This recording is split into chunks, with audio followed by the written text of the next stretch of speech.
बहुत विचित्र। डरो कि इस संसार में अगर भगवान का आश्रय नहीं है तो तुम कहीं ना कहीं फंस जाओगे, कहीं ना कहीं तुम पिट जाओगे, कहीं ना कहीं तुम्हारी दुर्गति हो जाएगी। इसलिए हर समय नाम जप करते रहो। बड़े भाग्य हैं कि आप भजन मार्ग में हैं, नहीं तो संसार मार्ग में बस उन्हीं भोगों का चिंतन, रुपया का चिंतन, परिवार का चिंतन, राग द्वेष का चिंतन, हर समय व्यर्थ समय नष्ट करना। संसार का चिंतन, व्यर्थ समय नष्ट करना, ये असत्य है, इसमें कुछ भी सत्य नहीं। इसलिए कभी उत्साह नहीं होता विवेकी जनों को, ज्ञानी जनों को, भक्त जनों को। कुछ भी मिल जाए सब छूटने वाला है यार, अभी शरीर छूट जाए तो सब छूटने वाला है, कुछ उत्साह नहीं। हाँ, ये वादा हो कि तुम मरोगे नहीं, तो भाई चलो मरेंगे नहीं, स्थायी घर बन गया और बढ़िया। अब घर बन के पुत के तैयार हुआ और प्रवेश उनका हुआ ही नहीं, घर यहीं पड़ा रहा। ये बड़ा झूठा है। उमा कहूं मैं अनुभव अपना, सत हरि भजन जगत सब सपना। वही विवेकी है जो भजन कर ले जाए, नहीं आकर्षण या इतने में ही संतोष कर लेते कि बढ़िया खाने पीने को मिल रहा, मौत से जिंदगी कट रही। नहीं, जिंदगी काटने नहीं आए हम, जिंदगी में कुछ करने आए हैं। क्या करने आए हैं? उन्नति। कौन सी उन्नति? जो परिणाम में उन्नति हो। मान लो आप यहां बहुत बड़े पद पर चले गए और मृत्यु हो गई तो पद भी गया। हमको वो बात पकड़नी है जो मृत्यु के बाद हमें मिले। मृत्यु के पहले तो सब झूठा है, शरीर छूटने में सब छूट जाएगा तो सब झूठा है। मृत्यु के बाद आपका कर्म आपके साथ जाएगा, अच्छा कर्म, बुरा कर्म या भजन। भजन करो तो अच्छा बुरा दोनों को मिटाकर भगवान की प्राप्ति हो गई, तो कम से कम हमसे बुरा कर्म तो न बने। तो इसके लिए हमें बुद्धि चाहिए, और बुद्धि बिना भजन के शुद्ध होती नहीं। इसलिए बड़ा कलह मचा है। जब संसार का हमें कुछ दर्शन होता है तब लगता है ऐसा संसार है, थोड़ी थोड़ी बात के लिए। दूसरा पुरुष मिल गया, पत्नी ने अपने पति को जहर खवा दिया बड़ी चालाकी से। अगर भजन नहीं है तो बुद्धि शुद्ध नहीं है। बुद्धि जब तक भगवान के चरणों का चिंतन नहीं होगा तब तक ये नष्ट करती रहेगी। अगर भगवान का भजन नहीं है तो आप गृहस्थी में भी प्रेम पूर्वक नहीं रह सकते। वासना ही तो है। जब अपने पति में संतुष्टता नहीं तो विश्व में संतुष्टता नहीं होगी, चाहे जितना पाप कर लो। जब अपनी पत्नी में संतुष्टता नहीं तो विश्व में चाहे जितनी स्त्रियों के साथ, वो सब पाप कर्म। तो बुद्धि शुद्ध करने के लिए अगर नाम जब सत्संग है तो बुद्धि शुद्ध हो जाएगी, नहीं तो घोर अशुद्ध होती चली जाएगी। और अशुद्ध बुद्धि ऐसी जगह फंसा देगी जहां लाभ नहीं। भजन के बिना राक्षसी भाव पर शासन नहीं हो सकता, और राक्षसी भाव सबके अंदर है। सुमति कुमति सबके उर राही। सबके हृदय में सुमति है और कुमति है, सुंदर बुद्धि है और असुंदर बुद्धि, राक्षसी बुद्धि है। यदि हम सत्संग सुनेंगे, नाम जप करेंगे तो सुंदर बुद्धि की वृद्धि होगी, और वो हमको अनुभव कराएगी कि संसार में सब कुछ झूठा है। फाइनल में देखो तो सब कुछ झूठा है, लेकिन कोई मानने के लिए तैयार नहीं कि झूठा है। एक एक रुपया, एक एक वस्तु ऐसे सजो सजो के, सीमेंट ऐसी आनी चाहिए कि कल्प तक विनाश ना हो। वो अपना मरने के लिए तैयार है, उनका कुछ पता नहीं कब। बड़ा संसार में क्लेश ही क्लेश है। आप लोग बचे हुए हो, धाम में हो ना, इसलिए असत संसार में भजन बहुत आवश्यक है, बिल्कुल आवश्यक है। जैसे जीने के लिए श्वास आवश्यक है, ऐसे जीवन बिताने के लिए भजन आवश्यक है। यदि भजन नहीं तो बुद्धि कहीं भी बिगड़ जाएगी और फंसा देगी। ब्राह्मी स्थिति में कब रहना चाहिए? अरे हर समय रहना चाहिए, क्योंकि कभी भी मृत्यु हो सकती है। ब्राह्मी स्थिति उसे कहते हैं, मैं शरीर नहीं हूं, मैं भगवान का जो स्वरूप हूं, अपने स्वरूप में स्थित रहना, न तन से न मन से किसी से कोई मतलब नहीं। भक्ति में उसी को जब भागवती की स्थिति कहते हैं, वो भगवान के चिंतन में है। हर समय भगवान के चिंतन में रहना चाहिए, नहीं धोखा है, कब मर जाए कुछ पता नहीं। एक गाय को इधर बांध दिया रोड के किनारे और उसका गोबर उठा रही थी और एक ट्रक आया पीस गया। आराम से अपने बच्चे को लिए जा रही, गाड़ी बहकी हुई आई, उसे मार गई। कब कहां क्या हो जाए कुछ पता नहीं, कब कहां क्या हो जाए। इसलिए हर समय राधा राधा राधा राधा। ब्राह्मी स्थिति में नहीं हो तो भाव में, नाम में, स्थिति में तो रहा जा सकता है। डरो इस बात से कि तुम्हें मरना है, और मरना है अगर भजन नहीं हुआ तो देखो जीवों के साथ कैसा व्यवहार कर रहे हैं। बकरा, मुर्गा, गाय, भैंस, ऊंट, कुत्ता, कुछ नहीं बच रहा इन राक्षसों के आगे। ऐसी राक्षसी बुद्धि बन गई है, कुछ नहीं बचा। धीरे धीरे अपने देश में सब बाहरी हवाएं आ रही। अब बताओ अगर हम बकरा बन गए और जिंदा जलाया जाता है, स्वादिष्ट मांस बनाने के लिए पैर ऊपर बांध दिए गए और नीचे से आग लगा दी गई, वो तड़प तड़प के मरता है। बनना है बकरा, चुपचाप भजन करो, नहीं बकरा बकरी बनोगे। बहुत बहुत दुर्दशा है। हम कभी कभी एकांत में इस बात से कि अरे लोग जान क्यों नहीं रहे कि किस लिए आए, अरे भजन कर लेने, अगला जो होने वाला है उसमें आप कुछ नहीं कर सकते। जैसे पशु पक्षी अन्य योनियों में गए, कुछ नहीं कर सकते। कबूतर चुन रहा है, बिल्ली दौड़ के आई, पकड़ा, एक एक पंख उखाड़ के छील के खा गए। कितना भयानक पीड़ा होती है मृत्यु के समय। वो जब जीवों को देखो, स्कूटी में जा रहे हैं, एक्सीडेंट हुआ, आते निकल के बाहर निकल के पड़ गए रोड में।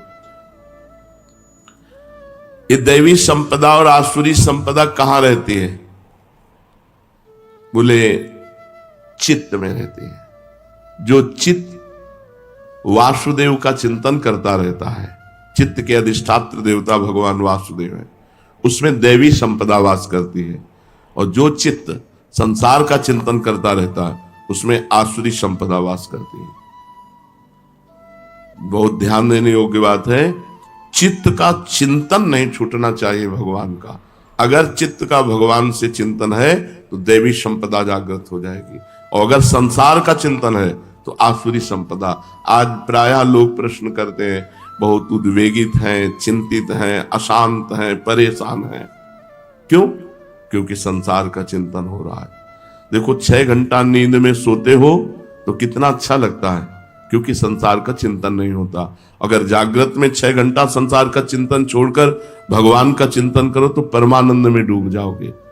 संसार का चिंतन ही आसुरी संपदा है, भगवान का चिंतन ही दैवी संपदा है। सारे सद्गुण उसके हृदय में आ जाते हैं जो भगवान का चिंतन करता है। ये आसुरी संपदा और दैवी संपदा दोनों चित्त में रहती हैं। अगर चिंतन भगवान का अधिक तो दैवी संपदा जागृत हो जाएगी, चिंतन संसार का अधिक तो आसुरी संपदा जागृत हो जाएगी। बंधन और मोक्ष क्या है? संसार के प्राणी पदार्थों का चिंतन करना ही बंधन है और भगवान का चिंतन करना मोक्ष है। तुम भजन कर रहे हो, अभी मुक्त हो, हर समय भजन करो। लोग शरीर सुख के लिए परेशान हैं और शरीर का सुख त्यागने से आनंद प्राप्त होता है, और शरीर सुख में आनंद प्राप्त करना चाहते, बस यही परेशानी। जीते जीते सब आंखें खराब हो रही, कान खराब हो रहे, पता नहीं क्या क्या। अब तो बड़ी विचित्र समस्याएं हैं।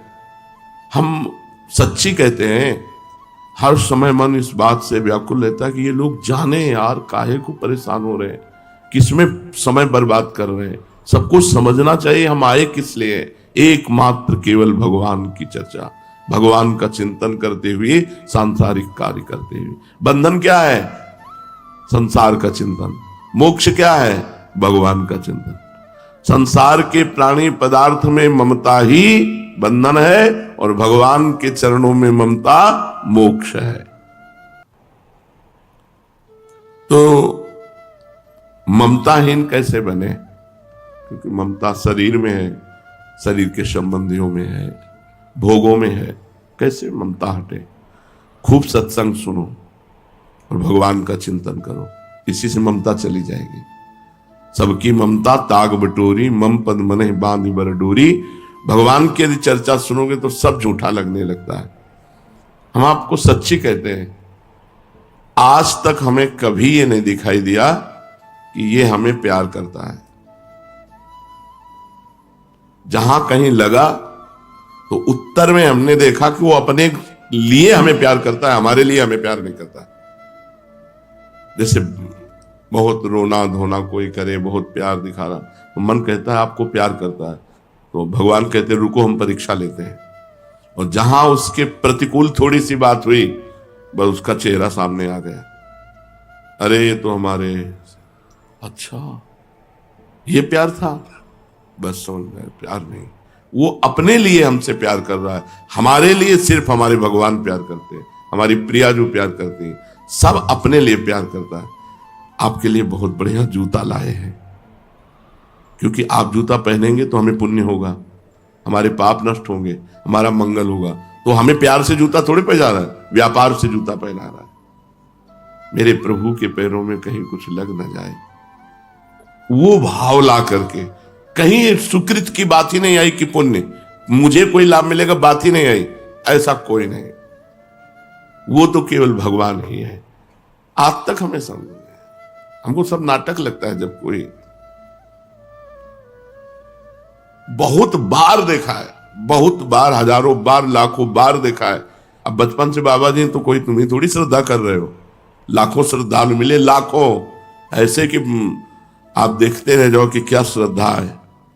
पर अपने पास ऐसी छुरी रही है कि जहां परखी लगाई और देखा कनेक्शन गलत, तो छुरी से काट दिया। तुम विवेक के बिना फंस जाओगे, और विवेक है पहचान। जब हमसे किसी ने प्रेम करने की चेष्टा की तो हमने उल्टा किया है, इसके आगे कोई टिका नहीं होगा। टिक जाए तो जहां हम है वहीं वो पहुंच जाएगा, टिक जाए केवल। कोई विरला प्यार करने वाला मिलेगा। जैसे संदीपनी जी अपने गुरु को प्यार किए, वो दंडता करते, मारते पीटते, सब करते, पागल वाला रोल करते, सब भग गए, वही केवल। तो उन्होंने पूछा कि बेटा तुम क्यों नहीं गए? उनका गुरुदेव आपको स्नान कौन कराता, आपको भोजन कौन कराता, भिक्षा मांग के ला के आपको भोजन, तो हमने आपके साथ उपद्रव नहीं किया? बोले किया गुरुदेव। तो बोले बुरा नहीं लगा? बोले मेरा कुछ है नहीं गुरुदेव, ये शरीर तो आपका है, सब कुछ आपका है। उनके आंसू भर आए और कहा बेटा मैं आशीर्वाद देता हूं, जगत गुरु तुम्हारा शिष्य बनेगा आगे। तो संदीपनी जी ऊंचे आसन में बैठते और भगवान द्वारिकाधीश नीचे बैठते। भगवान श्री कृष्ण उनके शिष्य हुए। ममता गुरु चरणों में या इष्ट में, जब खूब सत्संग सुनोगे, खूब नाम जप करोगे और भगवान से प्रार्थना करो कि हमारी ममता को आप घसीट लीजिए, अपने चरणों में लगा लीजिए। ये ममता ही तो जहर है। इन सब संबंधों में ये आसक्ति ममता ही जहर है। ममता निकल जाए, जहर निकल जाए, फिर व्यवहार करो, कोई परेशानी नहीं। अब हमें, आपको सच्चे कहते हैं, जैसे लाखों लोग मिलते हैं सब ऐसे, हमें थोड़ी लगता है कि हमारे लिए मिलते हैं, सब अपने लिए मिलते हैं। विवेक ऐसा प्रवीण है कि वो हाँ भाई क्या है, कृपा कर दो, इसलिए कोई कुछ बात, कोई कुछ बात, कोई तो अपनी बात के लिए तो रो रहा है, वो हमारे लिए थोड़ा। जैसे कोई रो क्या है तो क्यों रो रहे हो? भगवान आपको स्वस्थ रखे, श्री जी आपको दर्शन दे, श्री जी आपको दुलार करे, ये हम चाहते हैं। तो समझना ये बात, ये तो कोई नहीं कहेगा। अगर ये कहेगा कि आप जब चले जाओगे तो हमारा क्या होगा, वो अपने लिए रो रहा है। आप हो तो भजन सत्संग सुनने को मिल रहा है साथ में, हमारा क्या होगा? ये नहीं होना चाहिए। हमारा शब्द गायब हो जाए। हम आपको सुखी देखना चाहते हैं, आपको प्रसन्न देखना, ये प्रेम है। प्रेम कहीं बिरला ही होता है, इसीलिए कहीं लगाव नहीं, कहीं लगाव नहीं। जैसे कोई बहुत प्यार से देखने की चेष्टा करता है, अपने सुख के लिए करता है। हमें प्यार तो सिर्फ हमारी लाडली जो करती है, हमारे प्रभु करते हैं। सच्ची कहता हूं, प्रभु कहते हैं। बहुत देखा है, बहुत देखा है, बहुत देखा है, बार बार कर। अच्छा ये हम क्यों बता रहे हैं तुम्हें? तुम ये ना मान लो कि तुम्हें कोई प्यार कर रहा है। रंग बदलते देखा है, रंग बदलते देखा है। एक क्षण कुछ और दूसरे क्षण कुछ और। तो अपने लोग कोई संसारी आदमी थोड़ी है कि हम तुम्हारे, जब तुम प्यार कर रहे थे उसको तौला और जब तुम वार कर रहे थे वचन का उसको तौला। ये वही है जिससे कभी प्यार शब्द हो ही नहीं सकता, केवल प्रभु से। और चूक स्वार्थी पुरुषों में होती ही है, और परमार्थी पुरुष में प्यार नहीं होता, और समानता होती है। जैसे आप परमार्थ में चल रहे हो तो जो मैं हूं वही तुम हो, तुम हो वो मैं। इससे ज्यादा प्यार और क्या हो सकता है? जाओ, हम तुमसे तदात्म होते हैं, जो मेरा स्वरूप हो वही तुम्हारा स्वरूप जागृत हो जाएगा। तो कहीं ममत्व न रखे, जननी जनक बंधु सुतदारा, तन धन धाम सुहृद परिवारा, सबकी ममता ताग बटोरी, मम पद मन ही बा। लाडली से बढ़कर प्यार करने वाला कोई, यहां तो कोई है ही नहीं प्यार करने वाला। सच्चाई ये है, तुम जितना प्रियाजू से प्रेम करोगे उतना हम तुम्हें प्रेम करेंगे, और तुम जितना हमसे प्रेम करोगे उतना ही हम तुम्हारे प्रतिकूल मिलेंगे, देखेंगे कि तुम प्रेम करते हो कि नहीं। इसलिए हमसे तो करना मत ही। प्रियाजू से प्रेम करोगे हम तुम्हें बहुत प्यार करेंगे, और प्रियाजू को छोड़ करके तुम सोचोगे कि गुरु साक्षात परब्रह्म, तो तुम कसौटी पे आ नहीं सकते। हम तुमसे प्रतिकूल व्यवहार करेंगे, इसीलिए बहुत बचा के हम रहते हैं। कोई ऐसा नहीं है कि जिसको बहुत, और जो बहुत नजदीक है उनकी धज्जियां उड़ती रहती हैं। तुम क्या समझते हो? बहुत सौभाग्यशाली जो सेवा में रहते हैं, उनसे एकांत में पूछोगे तो सौभाग्यशाली हो क्या? ऐसे कांपते रहते हैं। ममता कहीं नहीं रखनी प्यारे। बस ये सत्संग की सार बातें इस समय हुआ करती हैं। ममता कहीं नहीं रखनी, सब में भगवान का भाव रखकर। केवल नाटक है, यहां कोई प्यार नहीं करता, कोई प्यार नहीं करता। प्यार का मतलब होता है आपके लिए, ऐसा केवल प्रभु करेंगे अपने लिए। आप मेरे अनुकूल हैं इसलिए मैं आप, और प्रतिकूल जब हो, बहुत तरह की प्रतिकूलता होती है। आप हमें खूब सेवा कर रहे हो, हम इनको माला पहना रहे हैं, इनकी तरफ देख रहे हैं, इनको दुलार कर रहे हैं, और तुमको धकार है, फिर भी आपका प्यार।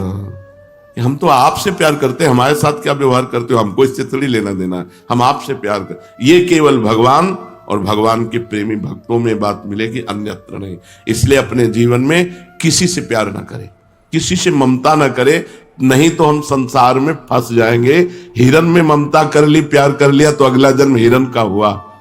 निरपेक्ष रहे। और यहां कोई प्यार नहीं करता, बार बार इसलिए कह रहा हूं कि हमको लगता है हमें कोई प्यार करे, हमें लगता है कोई हमें प्यार करे, तो इस धोखे में न रहना कि हाँ कोई तुम्हें प्यार करेगा, तुम्हारा शोषण करेगा, तुम्हें भ्रष्ट करेगा, तुम्हें श्री जी से हटा देगा।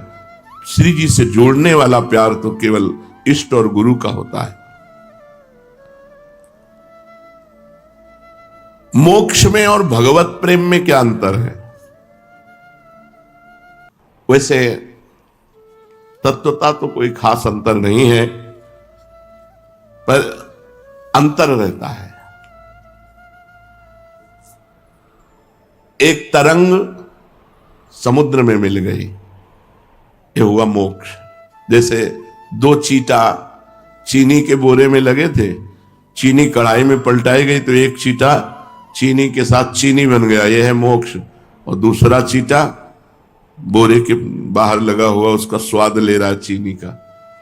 तो इसे सही माने में कौन से चीटे का सौभाग्य माना जाए? जो स्वाद ले रहा है। जो चीनी बन गया वो तो चीनी बनी गया। इसीलिए यहां कहते हैं कि रसाद्वैत है। एक ज्ञानाद्वैत होकर ब्रह्ममय हो गया, और दूसरा रसाद्वैत होकर रस का स्वाद लेता रहता है। इसलिए मोक्ष को भी प्रेमी जनों ने ठुकरा दिया है। मोक्ष का मतलब है समुद्र की तरंग, तरंग नाम हट गया और समुद्र हो गया, अगाध समुद्र। तभी हम ब्रह्मास्मि।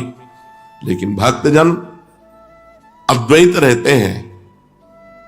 कैसे अद्वैत रहते हैं? अपनी ही उस दिना रही एक रहे नंदलाल, पर वो स्वाद लेते हुए वो नंदनंदन नहीं बन जाते। उनकी दृष्टि में, उनके भाव में, उनके चिंतन में केवल प्रभु है। अपना अस्तित्व ही गायब हो गया, अपना चिंतन ही गायब होगा, केवल प्रभु। मुक्ति किसे कहते हैं? दुख, क्लेश, बंधन, ममता, आसक्ति, अज्ञान सबका अभाव हो गया, अखंड आनंद, उसे मोक्ष कहते हैं। अज्ञान किसे कहते हैं? माया के जितने कार्य हैं सब अज्ञान में हैं। सृष्टि, पालन, संहार, इसी में सब कुछ, ये सब अज्ञान में हो रहा है। ज्ञान में न जन्म है न मरण है, ये सब स्वाप्निक है। इस सृष्टि का सृजन भी स्वाप्निक है, और सृष्टि का पालन भी स्वाप्निक है, और सृष्टि का लय भी स्वाप्निक है। अगर ज्ञान दृष्टि से देखा जाए तो ये एक सिनेमा है, जगन नाटक वैभवा। जगत रूपी नाटक पर्दे पर वो परब्रह्म परमात्मा जादूगर अनंत रूपों में प्रकाशित होकर खेल कर रहा है, अपने आप का सृजन करता है, अपने आप का पालन करता है, अपने आप का लय करता है। ये जो प्रभु के सिवा और कुछ दिखाई दे रहा है, ये सब झूठा है। इसी को जो जान गया उसे मोक्ष कहते हैं। संपूर्ण ज्ञान का नाश हो जाना ही मोक्ष पदवी है। सच्चा भक्त कौन है?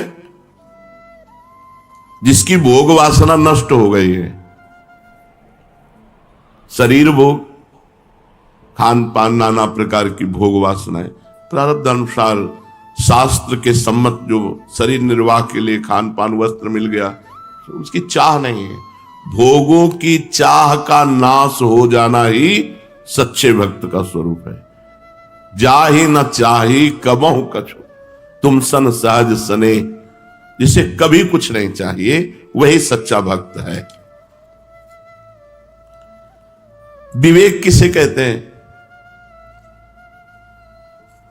जो संसार का और भगवान का ज्ञान करा दे, सत असत का जो निर्णय कर दे, उसे विवेक कहते हैं। भगवान ही अपने हैं, संसार सब स्वाप्निक है, ये अंदर बात बैठ जाना विवेक है। संसार प्रपंच सब मिथ्या, भगवान, भगवान का नाम, भगवान का रूप, भगवान का धाम, भगवान की लीला, ये सत्य। ये बात हृदय में बैठ जाए तो विवेक, ये हृदय में बैठ जाए सब। जब झूठा है तो फिर क्या? तो इतना विवेक प्रवीण होता है, वो कहे ये बहुत बढ़िया बन रहा है, तो मर जाएंगे तो लाद के ले जाएंगे क्या? वैराग्य काटता रहता है, विवेक काटता रहता है। जो भगवान से जोड़े और संसार से हटाए, उसी का नाम विवेक है। और ये विवेक बड़ी कृपा से प्राप्त होता है। भगवान जब कृपा करते हैं तब ये विवेक प्राप्त होता है। क्या होगा? हम अभी से आप 5 मिनट खा लेते हैं, फिर क्या होगा? फिर वही अशांति। हम 5 मिनट भोग लेते हैं, फिर वही अशांति। होगा क्या? परिणाम क्या होगा? इसलिए भोगना ही नहीं, इसलिए खाना ही नहीं। जो प्रारब्धवशात शरीर पोषण के लिए बस वैसे निरपेक्ष होकर डाल ले, हर समय नाम जप। विवेक जब जागृत हो जाएगा तो कहीं अच्छापन नहीं रह जाएगा। बुद्धि को ही विवेक कहते हैं या कोई और चीज होती है? तो बोले बुद्धि जब शुद्ध हो जाती है तो उसका नाम विवेक हो जाता है। शुद्ध बुद्धि का नाम विवेक है, और अशुद्ध बुद्धि का नाम अविवेक, अज्ञान है। कब हम जाने कि विवेक जागृत हो गया हमारे? जब मनुष्य एकमात्र केवल भगवान की चाह से युक्त हो जाए, क्योंकि सत्य वस्तु भगवान और मुझे भगवान चाहिए, और उनकी प्राप्ति के लिए दौड़ पड़े। नाम जप, वाणी पाठ, ठाकुर सेवा, किसी से कोई मत, तब जानना चाहिए अब विवेक जागृत हो गया। जब केवल भगवान की प्राप्ति के लिए, विवेक बस बहुत बड़ा धन है। एक बार जागृत हो जाए विवेक, आपका काम हो गया। वो आपको फंसने नहीं देगा। ऐसी कैंची रहती है, हर समय काटता रहता है, हर समय काटता रहता है। बहुत बहुत कृपालु भगवान कृपा करते हैं तब विवेक होता है, पर ये बिना सत्संग के होता नहीं है। बिन सत्संग विवेक न होई, राम कृपा बिन सुलभ न सोई। होए विवेक मोह भ्रम भागा, तब सब विषय विलास विरागा। अपने आप संसार से छुटकारा मिल जाए यदि विवेक में। भगवान से प्रार्थना करना चाहिए कि मुझे विवेक प्रदान करो। जब मनुष्य केवल भगवान के लिए तड़पने लगता है तब सच्चा विवेक माना जाएगा। रात दिन भजन केवल भगवान के लिए। विवेक का संरक्षण कैसे करें? अगर जागृत हो गया है तो हम अपने विवेक को बढ़ाएं और बचाएं कैसे? तो बोले दिए हुए विवेक से बुरे आचरण ना होने पावे। यदि विवेक जागृत हो गया कि सब झूठा है तो अब होश में, ये भी बलवान है, काम क्रोध लोभ मोह मद मत्सर, झूठा कहते रहोगे वही पहुंच जाओगे। बहेलिया आएगा, जाल बिछाएगा, दाना डालेगा, चुगना नहीं। एक संत ने सिखाया पक्षियों को, वो सब पक्षी जाल में फंसे थे, वो कह रहे थे बहेलिया आएगा, जाल बिछाएगा, दाना डालेगा, चुगना नहीं। तो संत निकले, उनका मूर्खो, ये हम तुम्हें गाने के लिए नहीं सिखाया था, ये तुमको सिखाया था कि बहेलिया आएगा, जाल डालेगा। तो हम लोग ऐसे ही है, ये सब झूठा है। अवसर मिलने पर, तो बोले अवसर मिलने पर गलत आचरण ना करो तो आपका विवेक बढ़ेगा और आपका विवेक सुरक्षित रहेगा, और विवेक का सदुपयोग करो, भगवान की जितनी तरफ आगे बढ़ सको, भगवान के मार्ग में बढ़ सको। जब कोई इस संसार में रहता है, सबके बीच में रहता है, तो भोगों के बिना रह कैसे सकता है? अब संसार में ही रहना है, सब स्त्री पुरुष सब ऐसे, कैसे भोगों के बिना कैसे रह सकता है? यही तो विवेक का असली कमाल है। यही विवेक का असली कमाल है कि भोगों के बीच में भी रहते हुए तुम्हें भोगी नहीं योगी बना देगा। नहीं, रुचि नहीं रहेगी, ऐसे हो जाएगा। जैसे वो कोई बमन देखे, उल्टी देखे तो कैसा लगता है? सोच देखे तो कैसा लगता है? मलवत भोगों का त्याग, वमनवत भोगों का त्याग और विश्वत भोगों का त्याग, ऐसा शास्त्रों में आया है। तो जो रमा विलास राम अनुरागी, तजत बमन जिम जन बड़ भागी। विषय भोगों के बीच में रहते हुए अच्छी नहीं, परम पवित्र शरीर, परम पवित्र विचार, क्योंकि विवेक है ना, वो छूना भी नहीं चाहता किसी को, किसी भोगों की तरफ बात जाने दो। ये पवित्रता जरूरी है। जितना आप निरपेक्ष रहेंगे तो आपका मन पवित्र होगा, और जितना आप अस्पृश्य रहेंगे, छुएंगे नहीं, तो तन पवित्र रहेगा। रहना चाहिए, जल्दी किसी को टच नहीं करना चाहिए। उससे आपके अंदर पवित्रता जब बढ़ेगी तो आप समझो भोगों की तरफ अपने आप अरुचि हो जाएगी। और यही हमारी साधना का फल है कि कोई भोग हमें अच्छा ना लगे। कौन सा भोग अच्छा है, कौन सा अच्छा है, विचार करके देखो। पर ये कहते रहोगे है क्या, वहीं पहुंच जाओगे। अगर भजन नहीं हुआ, भगवान की शरणागति नहीं हुई, बहुत बहुत सावधानी। भजन आपका आनंद क्यों नहीं देता? ये खामियां हैं, ये कमियां हैं। आप एकांत में अपने चरित्र को अपवित्र कर दो और खूब माला चलाओ तो आपको भगवदानंद अनुभव नहीं होगा। और थोड़ा भजन कम हो लेकिन चरित्र पवित्र है तो हृदय में स्वाभाविक आनंद आता रहेगा।